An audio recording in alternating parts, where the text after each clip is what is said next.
皆さんこんにちは、クレアです。ご視聴いただきありがとうございます。今回は100均の糸を使用してネックから編むトップダウンのセーターを編んでみました。模様編みは2段で1模様の模様編みを繰り返し編んでいくというとっても簡単な編み方になっています。まずはネックの部分から模様編みを編んでいって、裾の部分にかけて模様編みを編みます。で、裾のリブを編みまして、次に腕の部分に入っていきます。で、腕の部分を編みましたらリブの部分で、最後にネックのリブを編んで終わりになります。今回はパフスリーブっぽくしたいと思ったので、結構長めに腕の部分を編んでみました。で、見るとこんな感じで伸ばすとね、結構な長さになっているので、ここはお好みで長さを好きなようにしていただければなと思います。長さも結構あるので、パフスリーブっぽくなってとっても可愛く仕上がったんじゃないかなと思います。よければ編んでみてください。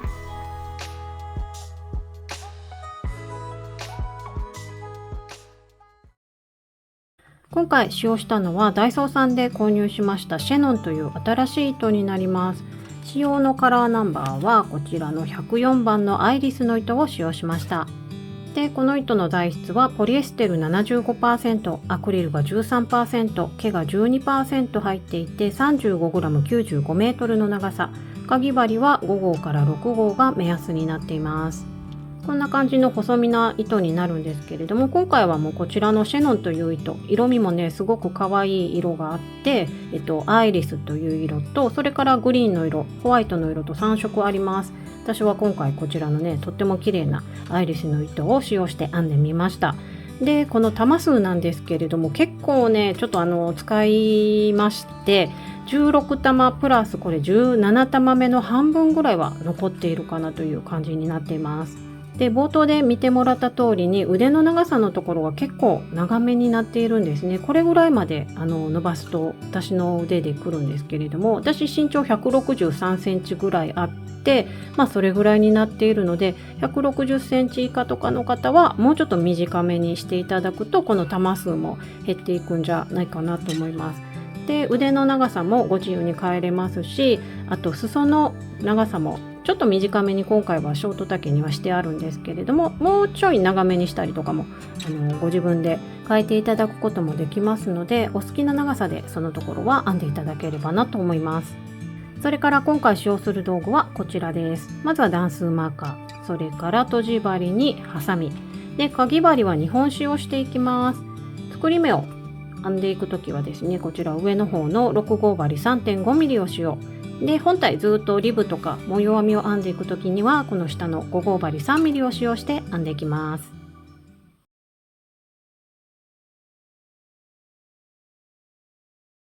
今回はネックから編んでいくトップダウンのセーターになりますので、まずはこのネックの部分から始めていきます。で、このね、ネックのリブは一番最後に編むので、ここではなくって作り目を作ってから一段細編みを編んで、そこからね、模様編みをずっと編んで、ここの段数もお好きな感じで編んでいただいたらいいんですけれども、途中でちょっとご説明はしていきますね。ちょっとざっくりと説明していきますと、そんな感じで裾まで編みます。で、お好きな長さまで編んでいただいたら、次は裾のリブを編みます。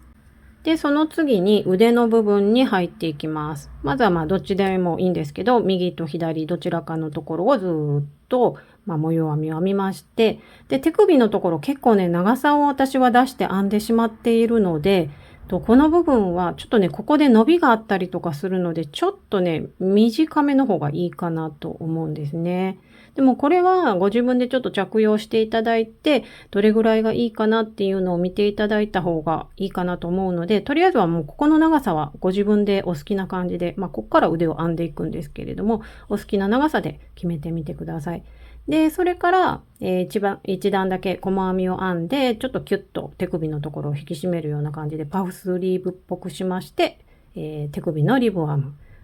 で、次が一番最後にこのネックのリブを編むという感じで、このセーターは完成します。では続いて鎖目の作り目、それから1段目、2段目とかの模様編みですね。このネックから編んでいく編み図をご紹介していこうと思います。で、まずここのところですね、ぐるーっと一周鎖を作り目を編んでいくんですけれども、今回はこんな感じで計算をしてみました。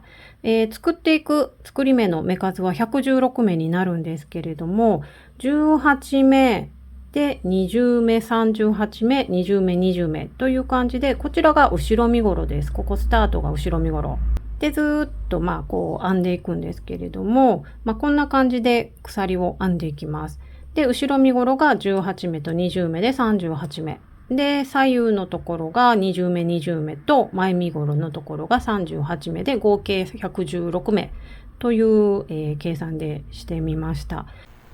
で、このサイズは、L から LL サイズぐらいを想定していますので、M サイズではないんですね。L から LL ぐらいになっているので、そのサイズより大きいサイズにする場合には、模様編みは3目で1模様になるので、前後の身ごろのところ、左右の身ごろのところに、それぞれプラス3目ずつをして、それで目数を、合わせて大きくしていくという感じで目数を変えていただくこともできます。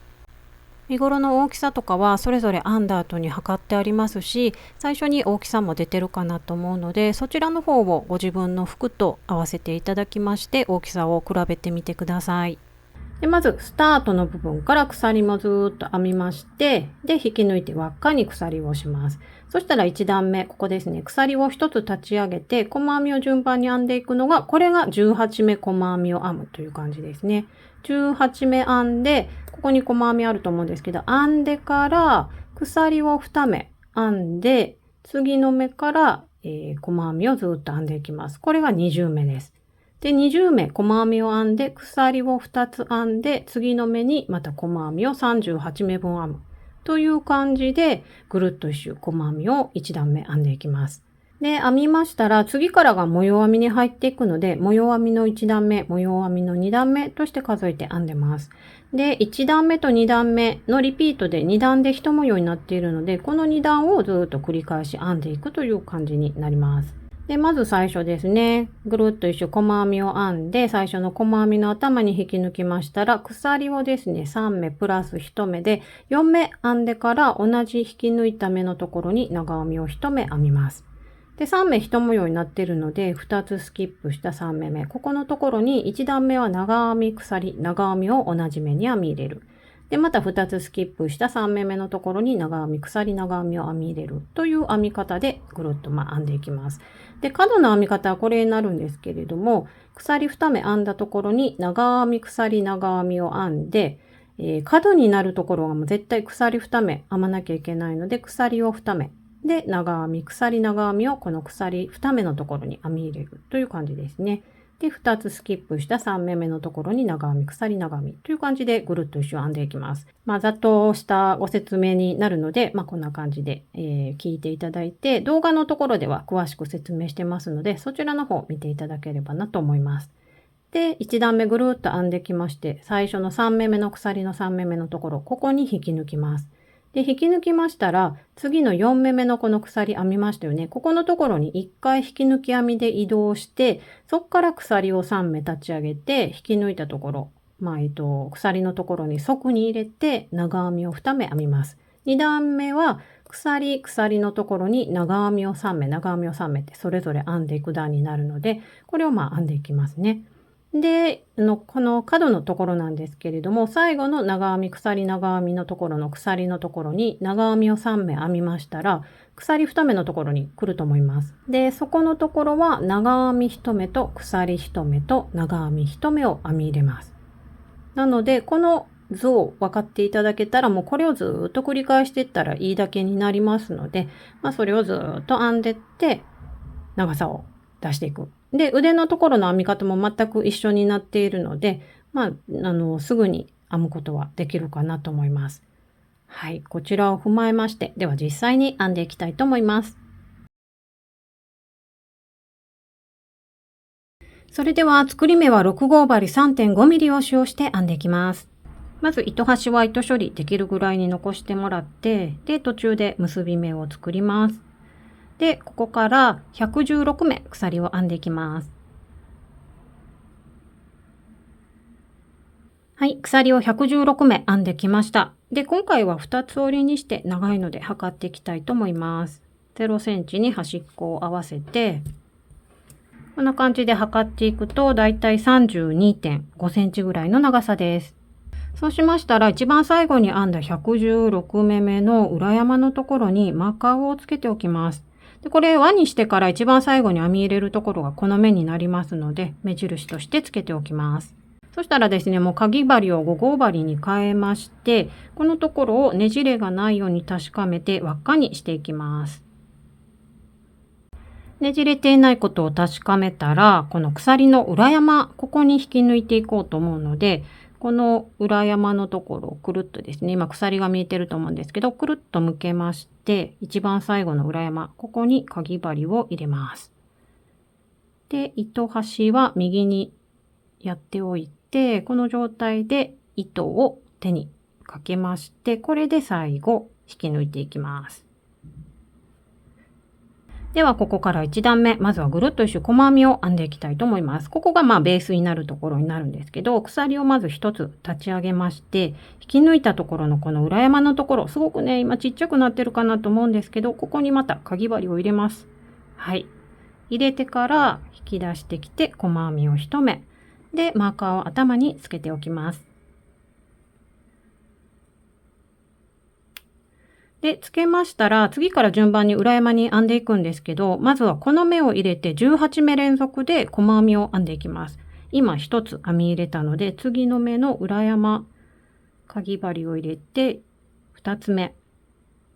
で、次の裏山に入れて3つ目。という感じで、この目を含めて18目細編みを編んでいきたいと思います。一番最初に編んだこのマーカーの細編みから18目細編みを編んできました。そしたら次、角になるところを編んでいきます。鎖を2目編んで角を出すので、鎖を2つ編みます。で、また次の目ですね。今入れている細編みの隣の目、ここからまた細編みを編んでいきます。まずは細編みを1目編んで、で、このところがね、鎖、これが角になるので、ここからですね、この目を含めて20目細編みを編んでいきます。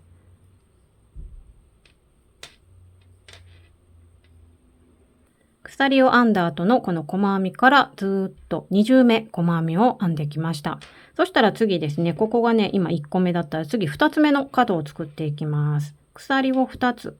編みまして、で、最後に編んだ細編みの隣の目、ここの裏山、ここからはね、細編みを、38目ですね、編んでいきたいと思います。はい、こんな感じで鎖を編んだ隣の目、ここの細編みからずっと38目目まで編んできました。で、今こう2つ目の角ができて、次は3つ目の角、それから4つ目の角と、あと2つ角を作っていきます。で、3つ目の角も同様に鎖を2目編みます。で、今入れているところのその隣の目、ここからまた細編みを今度はね、20目編んでいきます。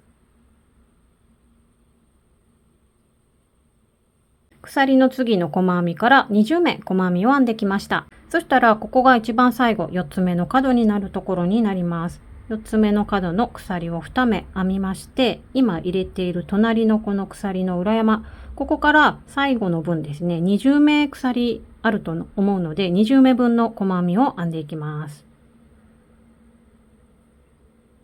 最後の目を1目残したところまで細編みを順番に編んできました。で、マーカーのところ、ここをつけといたところが一番最後の裏山になります。この部分が20目目になりますので、この部分にかぎ針を入れて、最後、細編みを1目編みます。で、編みましたら、ちょっとこのマーカーはね、取っておきまして、一番最初に編んだ細編みの頭、ここもね、ちょっと取りますね。細編みの頭にかぎ針を入れて、これで最後引き抜きます。1段目細編みを編んできたので、この時点で1回大きさを測っていこうかなと思います。で、こうやってすると大きくなるので、今こう自然にこう置いた状態ですね。この状態で測っていきます。で、内側の部分でだいたい 19.5 センチぐらいですね。この中のところは 19.5 センチ。外側で測っていくと21センチです。で、上下のところも内側のところで、だいたい11センチ。で、またこの上下のところで 12.5 センチぐらいの外側の幅になっています。では、ここからは模様編みを編んでいきます。まずは鎖3つで立ち上げまして、て長編みを編んでいくんですけど、この3つが長編み。で、間に鎖を1つ編みます。なので、間に鎖1つの鎖を1つ。なので、1、2、3、4と、まずはね、4つ鎖を編んで、同じ場所を引き抜いたところに長編みを1目編みます。で、マーカーつけなくてもわかるかなと思うんですけれども、この鎖の隣、3目目のところですね。ここのところにマーカーをつけておきます。そしたら3目で1模様の模様編みを編むので、今入れたところ、この隣から数えて1つ、2つ、3つ目のところ、この細編みのところに同じく長編み1目と鎖を1目、でまた同じ場所に長編みを1目編み入れます。でまた同じく入れたところの隣から数えて1つ、2つ、3つ、3つ目のところに長編み、で鎖が1目でまた同じ場所に長編み、2つ開けた3目目のところに長編みで鎖を1目長編みという感じで端の方まで編んでいきます。角の鎖2目の近くまで編んできました。で、一番最初のこの模様編みを合わせて1、2、3、4、5、6と6つあります。で、この状態で残りの目数、細編みが2目余っていると思います。で、この2つスキップした3目目っていうとこの鎖のところになるので、この場所に今度は編み入れるんですけれども、長編みを1目と、で、鎖を1目。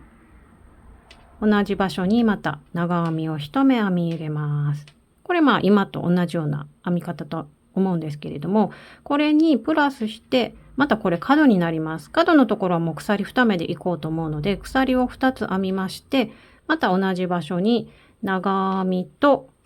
で、鎖が1目。同じ場所に入れて長編みを編み入れます。模様編みの1段目はこの編み方ですね。長編み、鎖1目長編み。で、角の鎖2目と長編み、鎖、長編みという感じで編みます。これで後ろ身ごろのところと一番最初の角のところと編んできました。そしたら次はサイドのところを編んでいきます。では、サイドの編み方は、この鎖2目の隣のこの細編みを2つスキップ、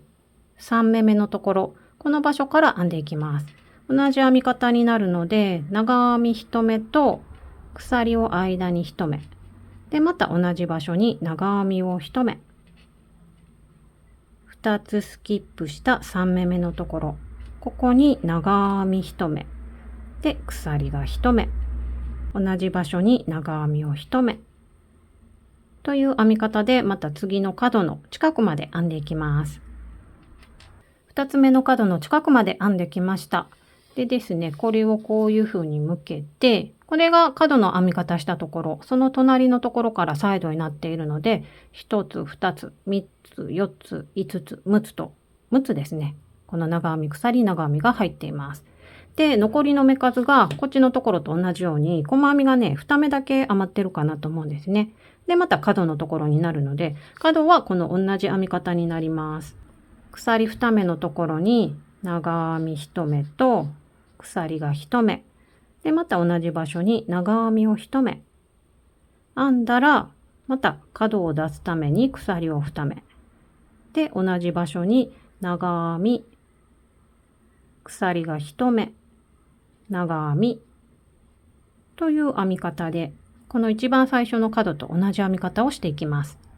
そしたら次はこの前身ごろのところを編んでいくんですけれども、もうこの部分と同じような編み方になるので、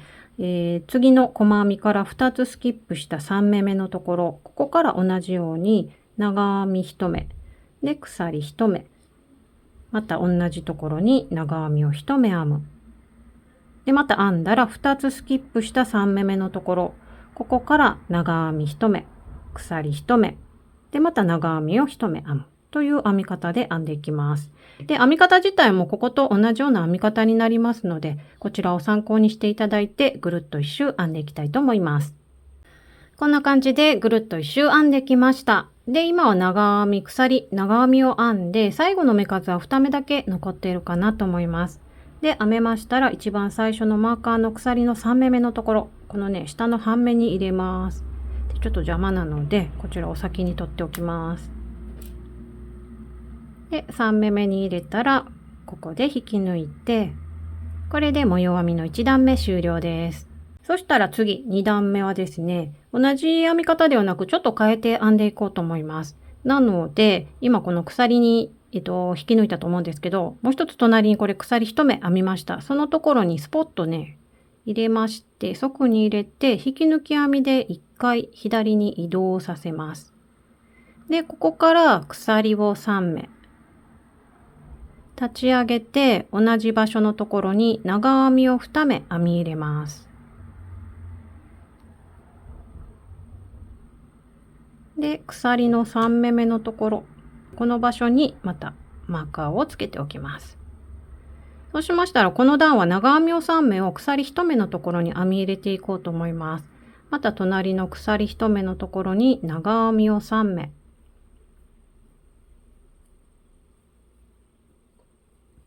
で、隣の鎖1目のところに長編みを3目という感じで、鎖1目のところに長編みを3目編み入れます。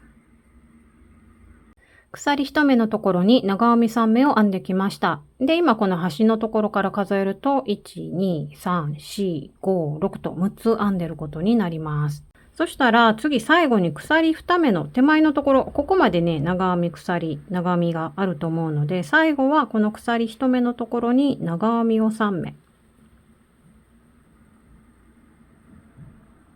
で、編みまして、この長編み3目の数が7個ですね、ある感じになっています。そしたら次の鎖2目のところは、長編み1目。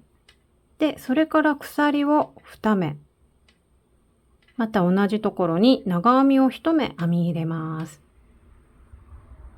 で、編み入れたらまたここからが V のところのゾーンに入っていくので、この間のところ、鎖1目のところに長編みを3目編み入れます。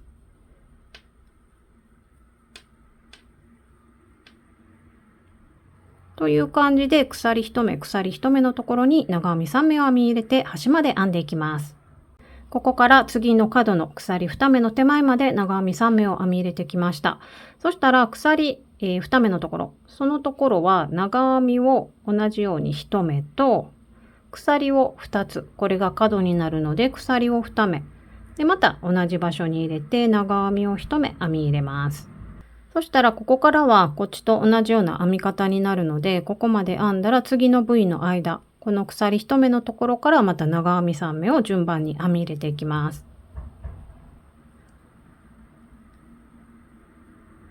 はい。編み入れましたらそのままですね、鎖1目のところに長編み3目を編み入れて、で、また端の編み方はここと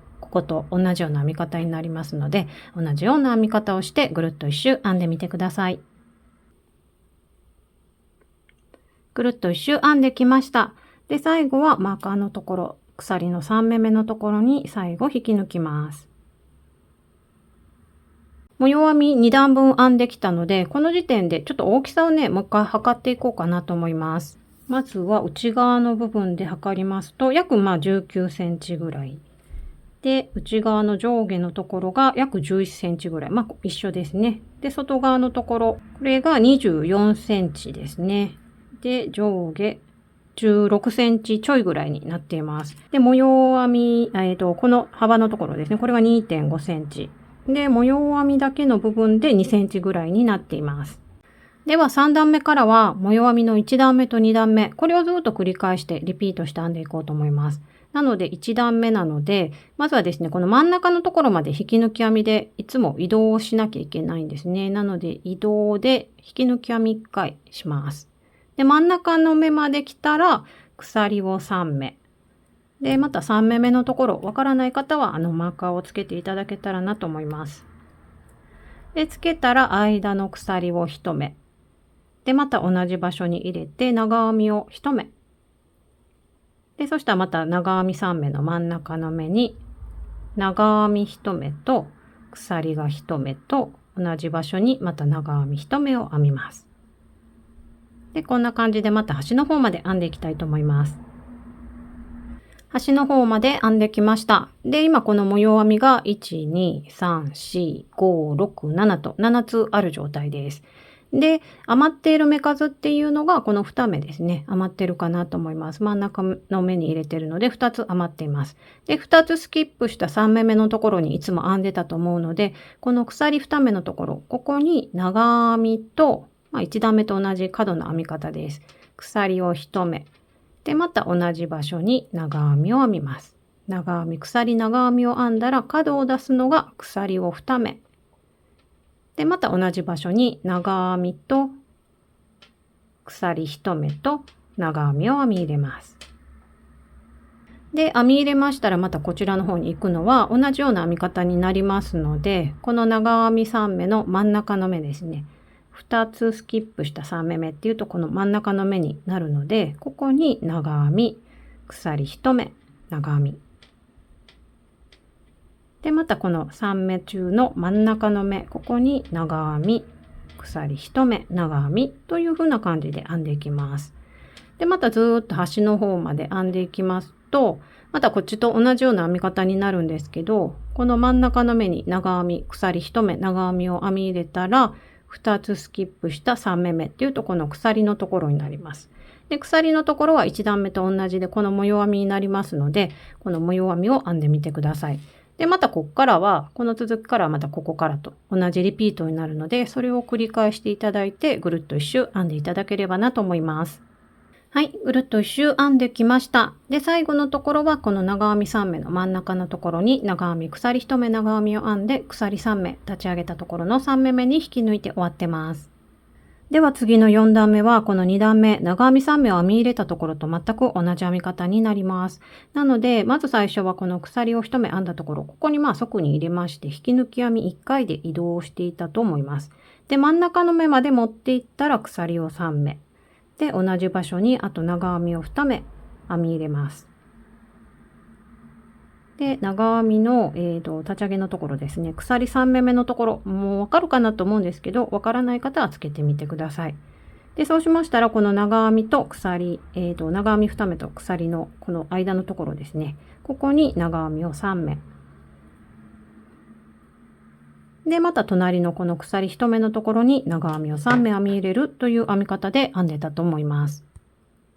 こんな感じでまたぐるっと2段目を参考にしていただいて編んでみてください。で、次の5段目は、3段目と同じような編み方になりますので、3段目を参考にして編んでみてください。なので2段目と3段目、これを繰り返しリピートして大きさを出していこうと思います。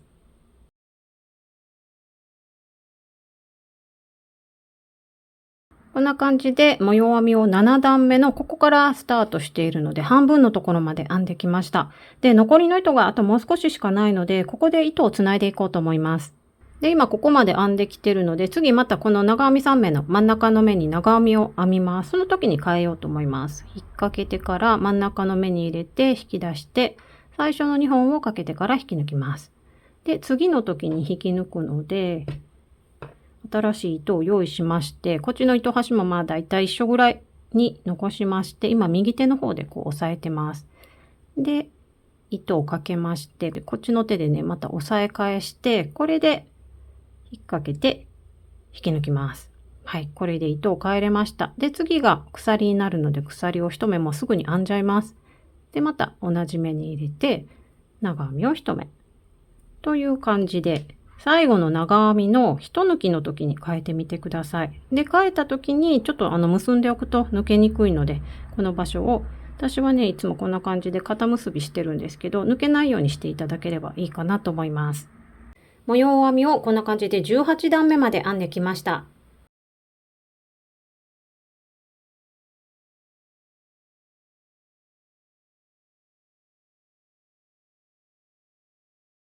で、編み癖とかあるかなと思うんですよね、皆さん。で、編み方によっては小さかったりとか大きかったりとかあるかなと思うので、だいたいあれぐらいの大きさが、私がこう平置き状態で何もせずに測った時の大きさになっております。この状態と、こう折った状態と2つ出してありますので、参考になさってみてください。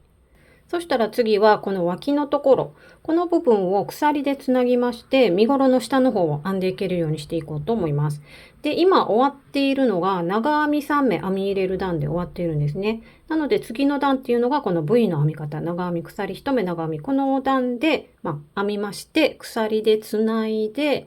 で、ずーっとまたその編み方で編んでいくという感じにしていこうと思います。では、身ごろ、ここから脇のところに入っていくので、脇下の1段目として数えて編んでいこうと思います。で、ここから、この一番最初のこの角、1番目の角ですね。その手前までは同じ編み方になるので、V の編み方ですね。長編み、鎖1目長編み。この編み方で、この一番最初の角の近くまで編んでいただければなと思います。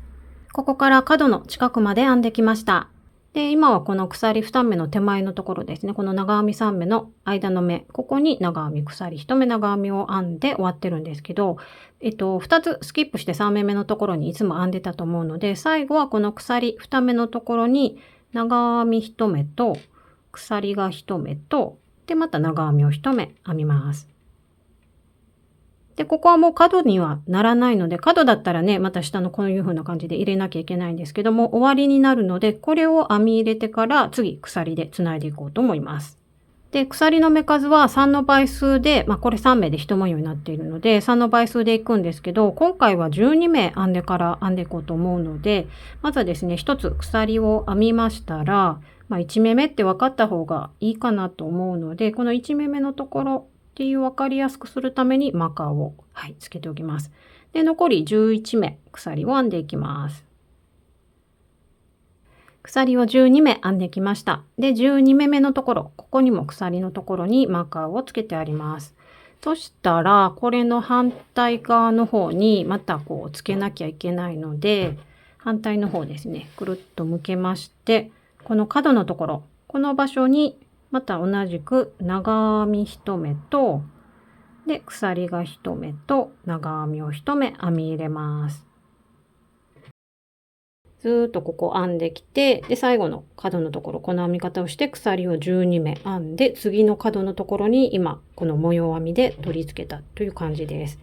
で、ここのところはこんな感じになりまして、脇下ですね、になるので、またここからは同じような感じで模様編みを編んでいきます。同じような編み方になるので、この角のところにこれ編み入れたら、また2つスキップした3目目っていうと長編み3目の真ん中の目になるかなと思います。同様にここのところからまた長編みと、で、鎖が1目と同じところに長編みという感じで、ずっとまた反対の端の方まで編んでいきたいと思います。ここからずっと反対の角の近くまで編んできました。で、ここのところもこの角のところと次のところのこの角のところ、ここをね、こんな感じで、今先ほどこっちでしたみたいな感じでこう繋いでいくので、同じようなやり方でやっていこうと思います。で、まずはですね、この鎖2目のところに長編みと鎖1目と長編み1目を編み入れて、鎖12目だったと思うので、まず1つ編みまして、で、マーカーをつけておきます。で、あと残り11目鎖を編みます。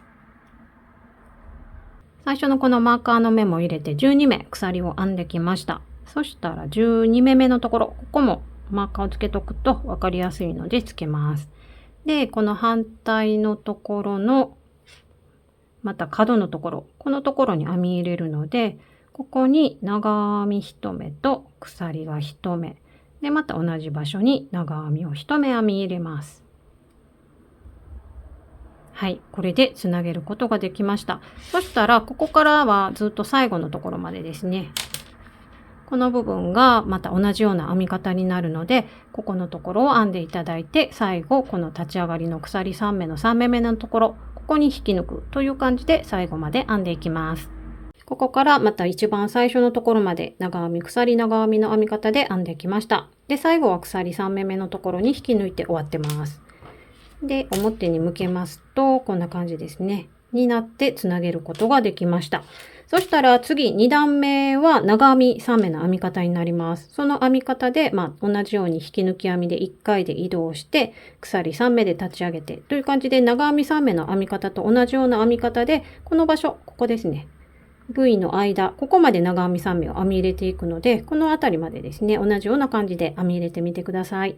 鎖の編んだところの近くのこの V まで長編み3目を順番に編み入れてきました。そしたら次のところ、またここも長編み3目を編んでいくんですけれども、2つスキップした3目目のところっていうのにこれ編んでたと思うので、そうするとこの長編みが1目目。で、2目目っていうと、このマーカーのところになります。なので、1、2とスキップした3目目っていうと、マーカーの隣の目になるので、マーカーの隣の目、ここの隣なので、1、2、ここですね。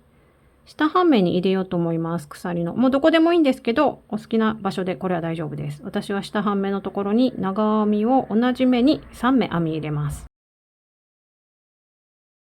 長編み3目編み入れたら、また2つスキップした3目目の鎖。この下半目に私は入れるので、下半目のところにかぎ針を入れて、で、長編みを3目編みます。で、編み入れたらまた2つスキップした3目目のところに長編みを3目。で、編み入れたら2つスキップした3目目のところなので、このマーカーの隣ですね。この場所に長編みを3目。で、編み入れたら2つスキップするっていうことは、この鎖のところ、マーカーのところと長編みの目をスキップした次っていうと、この鎖1目編んだところになると思います。この場所にスポットを入れて、もうここから同じです。ここから長編みを1、2、3と同じような感じで編み入れていきます。で、反対のところもここと同じような編み方になりますので、こちらの方を参考にしていただいて、ぐるっと一周この部分を編んでいきます。脇の下のところも模様編みをしてぐるっと一周最後まで編んできました。で、一番最後は鎖の3目目のところに引き抜いて終わってます。そしたら次の段は長編み、鎖1目長編みになると思うんですけれども、ここから同じような感じで編んでって、でもこの脇の下のところはもう長編み3目がずっと入っていても編むのはわかるかなと思うんですね。長編み3目中の真ん中の目に長編みと鎖1目と長編みを編み入れるという編み方になるので、このまんまで、この長編み3目の段と、で、長編み鎖、長編み、この段のこれをずっと増やしていって繰り返し編んでいくということになります。で、段数は私はですね、ここに書いてある段数になってるんですけれども、お好みな感じで長さを伸ばしていただければいいかなと思いますので、お好みの段数まで編んでみてください。はい、こんな感じでずっと編んできました。で、脇の下のところに1段目でマーカーつけといたと思うんですけれども、そこからは23段目まで編んであります。で、平置き状態で測ったところ、この大きさになってまして、着丈の部分は40センチですね。で、総丈の部分が46センチぐらいで、身幅の部分、これ真ん中のあたりで測ってみたんですけど、これで54センチぐらいになっていました。で、このマーカーのついているところ、ここから下までが約22センチ。で、この上の部分は前のところで出してあるので変えてはないんですけれども、そちらの方をまた参考にして見てみてください。今はこうぐるーっと編んできまして、鎖の3目目のところに引き抜いて終わってる状態です。で、次24段目はぐるっと一周細編みを編んでいこうと思います。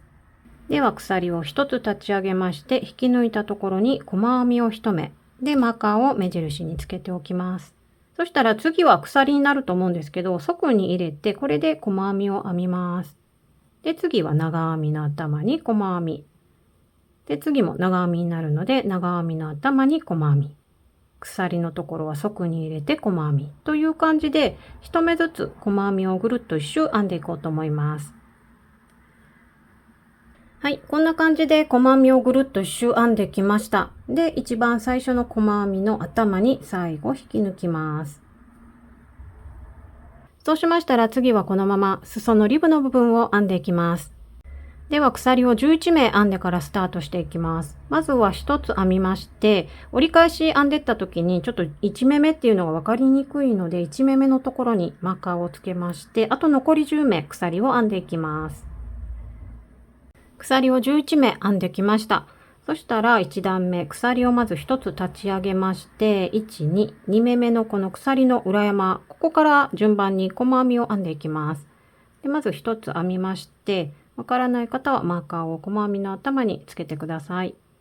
で、そしたらですね、次の目も裏山に細編み。という感じで11目分鎖を編んだので、11目分の細編みを端まで編んでいきます。マーカーのつけておいたところが最後の裏山になるので、裏山の部分にかぎ針を入れて11目目の細編みを編みます。で、編み入れたら次また折り返して編んでくるときにこの目が一番最初の目になるので、最後に編んだこの細編み11目目のところの頭のところにマーカーをつけます。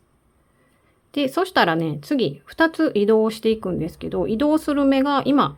この押さえましたこの目とこの目になるんですね。で、編み入れてきたところ、ここになります。ここからね、鎖が始まってると思うんですね。ここにちょっと入ってるところわかると思うんですけど、この目から始まってるので、その隣の目、ここに入れて、まず1回引き抜き編みで移動。で、もう一つ隣、この目にも2回目引き抜き編みで移動をします。で、移動したらまた向きを変えて編んでいくんですけど、また次の時に引き抜き編みでこうやってして移動していくので、次の目がわかりやすいように、引き抜き編みを最後にしたその隣の目ですね、次の目、ここにマーカーをつけてみてください。で、そうしたらここまで来たらくるっと時計回りの方向に回します。向きを変えまして、編み地をひっくり返しましたら、一番最初に編み入れるのがこのマーカーのところになります。ここからまた11目、細編みを編んでいくんですけれども、この細編みのこの上の半目ですね。上半目、下半目あったら、この上の半目のところにかぎ針を入れて、これで細編みを1目編みます。リブ編みなのでね。で、マーカーを取りまして、今の細編みの頭のところにまた上まで行って、で、下までこうずーっと降りていくとき、この時に分かりづらいので、マーカーをつけておきます。でですね、次も隣の目のこの上の半目に入れて、細編み。次の半目に入れて、細編み。上の半目に入れて、細編み。という感じで、この目を含めて11目鎖を編んでるので、11目分の細編みを編んでいきます。最後の目を残したところまで細編みを上半目に編んできました。そしたら一番最後のこの端の目、マーカーつけといたこの目だけは普通にこの鎖を全部取って細編みを編みます。上半目だけ取るとね、ちょっとこの裾の部分になるので、ビヨーンとこう、なんていうんですかね、広がったような感じになるんですね。で、最後だけはしっかりさせていきたいので、なので全部の目を取って細編みを編みます。では3段目鎖を1つ立ち上げて編み地をひっくり返して向きを変えます。で、そしたらここから、この身ごろにかけてこう編んでいくと思うんですけど、その時には上半目を取って編んでいきます。なので、裾の方に向かっていくとき、一番最後の目は普通に細編みを1目編んだと思うんですけど、裾から身ごろに向かっていくときには、一番最初の目は普通に細編みじゃなくて、ここはね、上半目を取って編んでいこうと思います。なので今上半目を取って編みました。で、マーカーを付け替えておきます。そうしましたら次の目も上半目。これからもうずっと上半目になるので、上の半目を取ってマーカーの端のところ、ここまで編んでいきます。最後の目のところも上の半目を取りまして、細編みを1目編みます。で、またね、マーカー付け替えておいて、次また編み入れる時に分かりやすいので、細編みの頭につけます。そしたら、同じ先ほどの2段目と同じような感じで、1回、2回引き抜き編みをして、また向きを変えて編んでたと思うので、1回目引き抜き編みするのが、このマーカー付けといたところです。マーカーを取りまして、まず1回目の移動をここでします。で、2回目の移動がまた次の目。で、引き抜き編みをしたら、次編み入れるところを分かるようにマーカーをつけておきまして、で、同じような感じでくるっとまた編み地をひっくり返して細編みを編んでいきます。で、最初に編み入れるところがこのマーカーのところだったと思うんですけど、ここの上半目ですね。この裾に向かっていくときは、一番最後の目だけ普通に細編み。で、後のところは全部上半目を取ってリブ編みを編んでいくので、まずは一つ編みまして、上半目に細編み。で、マーカーをまたつけておいて、ここからまた順番に上半目に細編みを編んでいきます。で、最後の目のところは普通に細編みなので、鎖を取って全部細編み。で、また鎖を1つ立ち上げて、で、裏を向けて編んでいくという編み方になります。なので、2段目の編み方と3段目の編み方、これをリピートしてずっと編んでみてください。こんな感じで裾のリブの部分を編んできました。で、今は裾のところから細編みを編んできました。で、引き抜き編みまだしてない状態で細編み最後まで編みまして、あと残りの目数っていうのがここ1目だけ残っています。で、ここのところにまず1回目引き抜き編みで移動して、で、2回目引き抜き編みの移動するのが一番最初のところ、この目に引き抜き編みをします。一番最後と最初、くっつけるような感じにして、で、このままでまたくるっと向けて、で、11目分の細編みを編んでいきます。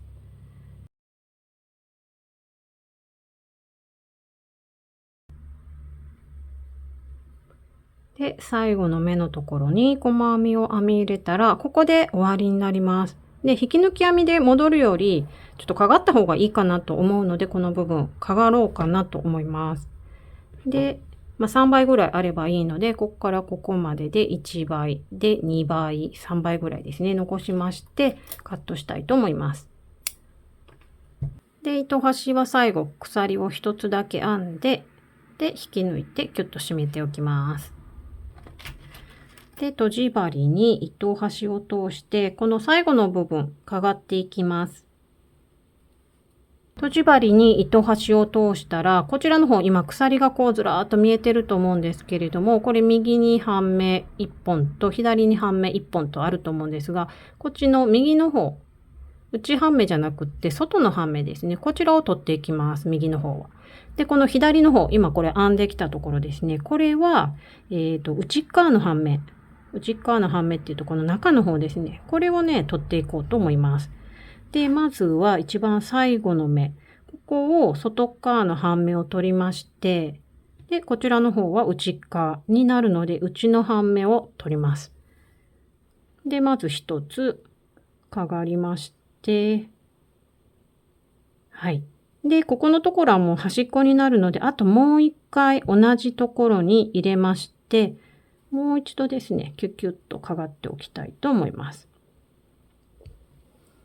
で、そしたら次の目のところ、ここが今入れてあるので、その隣の目と、これは外半目。で、こちらの方は内の半目。これを取って、また、こうかがる。で、次の目、ここですね。と、次の目の外と内側をかがるという感じで、11目分細編みがあるので、11目分のところをかがっていきます。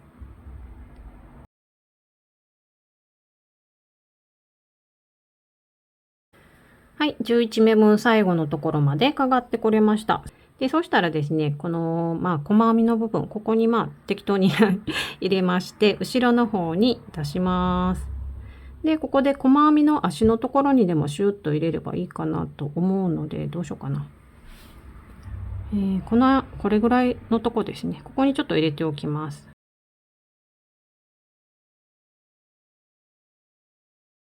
糸端を際でカットして、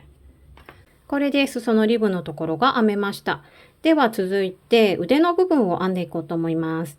では腕の部分はこんな感じで、そのまま続きで編んでいきまして、で、リブの部分も裾と同じような編み方で編んでっていう感じにしていきます。それでは私はこれ後ろ身ごろで糸ついてるところですね。左の方はもうちょっと編んでしまってるので、右の方で説明をしていきます。けど右も左も同じような編み方になりますので、こちらでもやったとしても左で同じような編み方になります。で、それのところで、この下の腕のところですね。ここに糸をつけて編んでいきます。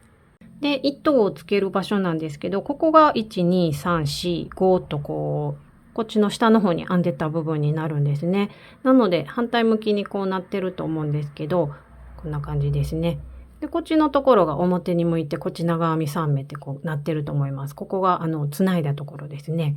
で、このあたり、どこでもいいんですけれども、この長編み3目のちょっと1個右ですね。ここから編んでいこうと思います。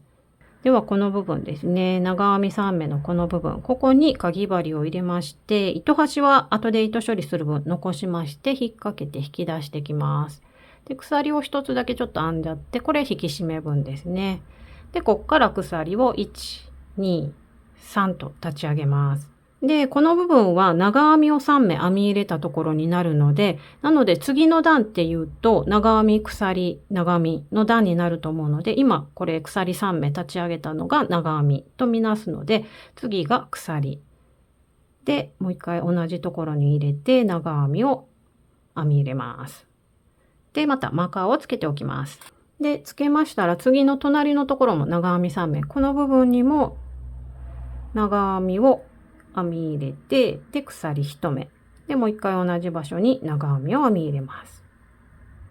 次がこのつないだところにこうなると思うんですけれども、この間に一つ模様編みを編もうと思います。で、このつなげているところですね。この間のところ、こっちですね。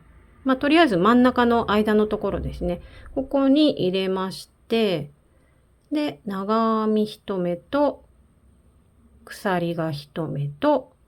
で、また同じ場所に長編みを1目編み入れます。で、編み入れたら次、長編み3目のところ、ここまでね、ちょっと飛んじゃうんですけど、ここに次は編み入れます。この長編み3目の真ん中の目、ここに長編み1目と鎖が1目。で、また同じ場所に長編みを1目編み入れます。で、ここのところ、脇の下のところが、つなげれました。そしたらですね、ここからもう長編み3目、長編み3目、この真ん中の目に長編み1目と鎖1目と長編み1目を編み入れるという感じになります。ずーっともうここは同じなので、編み入れてみてください。で、反対のところもね、ちょっとつないだところがね、ここにあるんですね。この辺りにあるので、ここも同じような編み方になるんですけど、ここの手前まで、ここまでは同じような感じで、長編み3目の真ん中の目に長編みと鎖1目と長編みを編み入れてみてください。はい、こんな感じでぐるーっと次のつないでいるところですね。ここの一つ手前のところ、ここに長編み3目があると思うんですけど、その真ん中の目までこんな感じで編んできました。そしたら、この間のところに編み入れようと思うので、この辺りですかね。先ほどと同じような感じでいいんですけど、引っ掛けて、この間のところ、つなぎの間、ここかな。入れれるところがありますので、この辺りに長編みと、で、鎖1目と、また同じ場所、ここですね。編み入れます。長編みと。はい。こんな感じで編み入れました。そしたら、またこっからは同じように、この長編み3目のこのところですね。ここに入れて、長編みと、鎖1目と長編みという感じで編み入れます。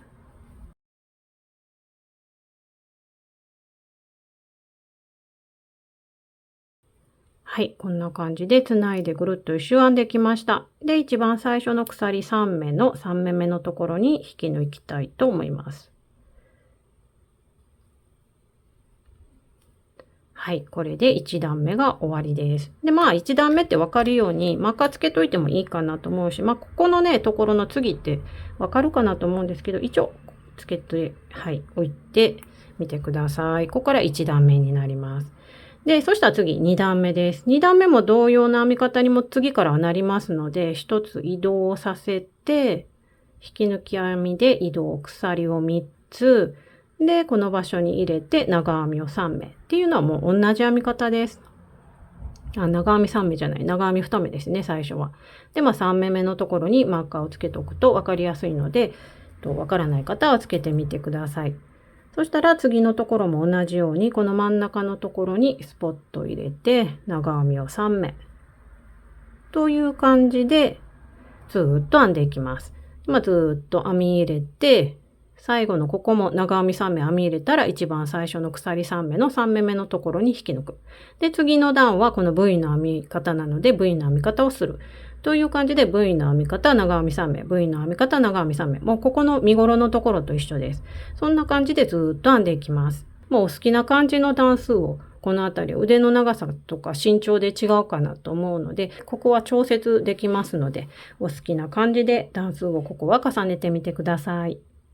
はい。こんな感じで腕の部分、このマーカーのところが1段目になります。そこから一番最後の段、45段目まで編んできました。で、長さを測っていきたいと思います。1段目のところに合わせてみますと、大体なんですけど45センチぐらいの長さです。で、2つに折った状態で一番端のところ、ここで20センチぐらいの大きさになってます。で、最後の終わりのところが、奇数台になるので V の編み方で終わってると思います。そしたら次のところでぐるっと一周1段分なんですけど、細編みを編んでいこうと思います。で、2目一度をして、小さくなるようにしているので、次のリブのところでもう一つ小さくなると思うんですけど、ここでキュッとして、もう一つリブでキュッとして、このお袖のところがバルーンになるような感じでしていこうと思います。で、今は鎖の3目目のところ、ここに引き抜いて終わってるかなと思います。で、次の段で、まず鎖を一つ立ち上げまして、引き抜いたところに細編みを1目。で、この鎖はね、全部無視しまして、長編みの頭でちょっと編んでいこうと思います。次の長編みの頭のところに細編みを1目。で、1、2、3、4と4回連続で、ここは2目一度押します。で、しまして、次の長編みの頭にそれぞれ細編みを1目ずつ。で、4回連続で2目一度。で、また次の長編みの頭にそれぞれ細編み細編み。で、2目一度を4回連続という感じでぐるっと一周編んでいきます。それではまず鎖を1つ立ち上げて、引き抜いた場所に細編みを1目。で、またマーカーを目印につけておきます。そしたら次の長編みの頭にも細編みを1目。で、編みましたら、1、2、3、4と、ここの4つの模様編みのところ、ここが2目一度になります。なので、細編みの2目一度です。まずは長編みの頭のところに入れます。で、引き出して、そのままで次の長編みの頭に入れて、引き出します。で、この3本をかけて、一気に引き抜いて、今1つ目、長編みの2目一度しました。そしたら次のところの長編みに入れて引き出す。隣の長編みの頭に入れて引き出す。3本を一気に引き抜いて2目一度。2つできました。次3回目ですね。長編みの頭。で、次の長編みの頭引き出す。で、3本を一気に引き抜いて3つ目の長編みの2目一度ができました。そしたら次4つ目です。4つ目の部分も長編みに入れて引き出して3本を一気に引き抜く。で、長編みの2目一度が1、2、3、4と4目分ですね。2目一度で間に鎖があって結構ね、広がってるところをキュッと小さくしました。で、次の2目の長編みのところが細編みになります。まず1つ目の細編み。で、次の長編みの頭に細編み。で、編んだら次のところでまた4つ2目一度になるので、長編みの頭に入れて引き出す。で、次の長編みの頭に入れて引き出す。3本を一気に引き抜く。で、また次のところ、次の長編み引き出す。で、一気に引き抜く。で、今2つしたので、あと2つ分します。で、また、細編みと編んで4回連続で2目一度をするという感じですね。はい。こんな感じでぐるっと一周編んでみてください。ぐるっと一周編んできました。で、細編みの目数は36目になっているかなと思います。で、最後のところが2目一度4回連続して、一番最初の細編みの頭に引き抜くという感じになっているかなと思います。で、この時点でですね、ペキッと折ってこの大きさですね、大きさというか長さを測っていきます。そうしますと、この口のところ、ここになるので、ここからこういった感じで測っていきますとですね、だいたい 13.5 センチですね、ここなので。13.5 センチぐらいになっています。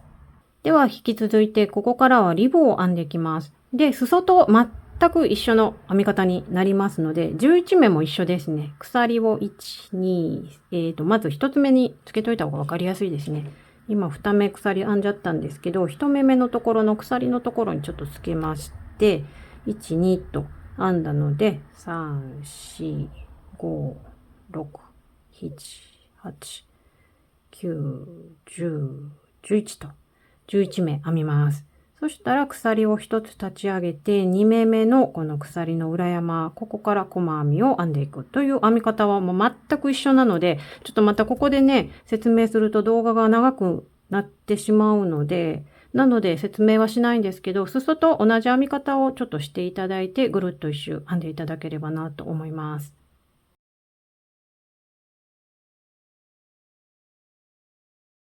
手首のリブの部分を編んできました。で、今編み終えてトルソーに着せてるんですけれども、ネックの開きの具合はこんな感じになっています。では次はネックの部分を後ろから編んでいきます。で、こちらが後ろ身ごろで、このマーカーついているところの上に糸端があったんですけれども、糸端は中の方に糸始末をしてあります。では、ここが糸がついてあって、糸始末したところになるんですけど、この辺り、後ろ身ごろだったらね、どこでも大丈夫です。鎖がこうやって見えているので、鎖のところに入れまして、で、糸端は糸処理できるぐらいに残して、糸を引っ掛けて引き出していきます。これぐらい、残しておきまして、ここでまた鎖をね、一つ編みます。これが取り付け分ですね。で、こっから今回は鎖8目の、ネックのリブを編んでいこうと思うので、まずは鎖を1目編みまして、で、リブのところはね、また折り返ししてきた時に1目目っていうのが分かりにくいので、マーカーを1目目につけておきます。で、今1つ編みましたので、あと7目分鎖を編んでいきます。マーカーの1目目から8目目までですね、8目鎖を編んできました。そしたら鎖を1つ立ち上げて、2目目の鎖の裏山、リブ編みは一緒になるので、またここから8目分の細編みを編んでいきます。で、1目目にわからない方はマーカーをつけてみてください。で、編み方自体はもうずっと編んでるリブの編み方と全く一緒にはなるので、その編み方で、編んでいただけたらいいかなと思います。こんな感じで引き抜き編みをしながら往復編みのリブ編みで編んできました。で、この編んだのを見ると、ここのところで1段目。で、このポコッと出ているところ、これ2段目ですよね。で、こっちで3段目。ポコッと出るので4段目。で、ここで5段目。ポコッと出たところで6段目。で、7段目と7段目まで編んできてます。で、次、また引き抜き編み2回で移動して編んでいくと思うんですけれども、ちょっとね、このままで編んでいくと、上のこのリブの部分、ここがね、すごくね、ビローンと伸びたような感じになってしまうので、このあたりで引き抜き編み1回で移動っていうところを、ちょっと一つ飛ばすような感じでしていこうかなと思います。で、次編み入れるのがここに入れているので、その隣、ここがね、引き抜き編み1回で移動させる1回目になります。これで1つ移動をさせました。そしたら次、2回目移動させると思うんですけど、ちょっとここをね、スキップさせて、その隣の目にもう入れちゃって、これでね、引き抜き編み2回で移動にさせようと思います。で、こっから後ろを向けて編んでいくんですけど、ちょっとここにね、つけるの忘れたんですが、わからない方はつけてみてください。で、次編み入れるところがここになるので、またマーカーを目印にしておきます。で、また裏を向けて、で、またここから順番に編んでいきます。で、端まで編んだら鎖を1つ立ち上げて、また向きを変えまして、で、奥の半目を取って、またリブ編みを編んでいきます。折り返し細編みのリブ編みで編んできました。で、また引き抜き編み2回で移動して向きを変えて編んでいくということをずっと繰り返していくんですけれども、一番最初ここのところ鎖を編みまして、1段細編みですね。1段、2段で3、4、5で6。7と下に降りてきてから引き抜き編み1回目移動。で、2回目の時に1つスキップして移動させて、今1段、2段分とまた編んできたと思うんですね。で、1段目の一番最初のところにマーカーを今つけてあります。ここから1、2、1、2ですね。で、また3段目、4段目、5段目、6段目、7段目だとね、この上になってしまうので、今度は8段目まで編んで、それから引き抜き編み1回目移動。で、2回目移動の時に1つスキップしてから次の目に2回目の移動をするという感じにしていこうと思います。なので次からは8段分往復編みのリブ編みで編みまして、で、1回目引き抜き編みの移動。その時は普通に移動を隣の目にさせる。で、2回目の移動の時が今先ほどみたいに1つスキップしてから2回目を移動させるという感じで8段目まで編んで次の引き抜き編みのところをちょっと変えるという感じで編んでいくと、ちょっとこのところが解消されるかなと思うので、分かりにくければちょっとここのところにここが一番最初の1段目のところ。で、ここから1、2、3、4、5、6、7、8と8段分いったら、引き抜き編みで移動する1回目、2回目のところを1つスキップさせて編んでいくという感じでしていくと分かりやすいかなと思いますので、そんな感じでぐるっと一周編んでいただければなと思います。リブ編みのところを肩のところまで編んできました。で、こうやって肩のところ見ると、ここにね、こうラインが入ってると思うんですけれども、この部分って鎖を2目編んで、その間のところに模様編みを編んでいる部分になります。ここですね。で、このところも同じような感じでこう編んでいっていただければいいので、こっちは見るとちょっとわかんないですけど、こっちをくるっと見るとここにね、鎖が見えるかなと思うので、このところに引き抜き編みを一つずつするという感じで編んでいただければなと思います。ちょっとここの補足の説明になります。はい、こんな感じで首のリブの部分ぐるっと一周編んできました。で、今はここにマーカーがついているということは、2、4、6、8と8段分編んできて、で、引き抜き編み1回して、1つスキップして、次の目に引き抜き編みっていう風な感じになっていくと思うんですけれども、今ね、引き抜き編み1回してます。で、次引き抜き編みをするんですけれども、ここがね、引き抜いたところになるので、ここに V がありますよね。ということは、ここが一番最初の目。それにも引き抜き編みをしているので、次、引き抜き編みをするのが、ここになるんですね。一番最初のところ。このところに引き抜き編みをしまして、で、裏を向けて、はい、このまま、1段分ですね。このまま編んでいきます。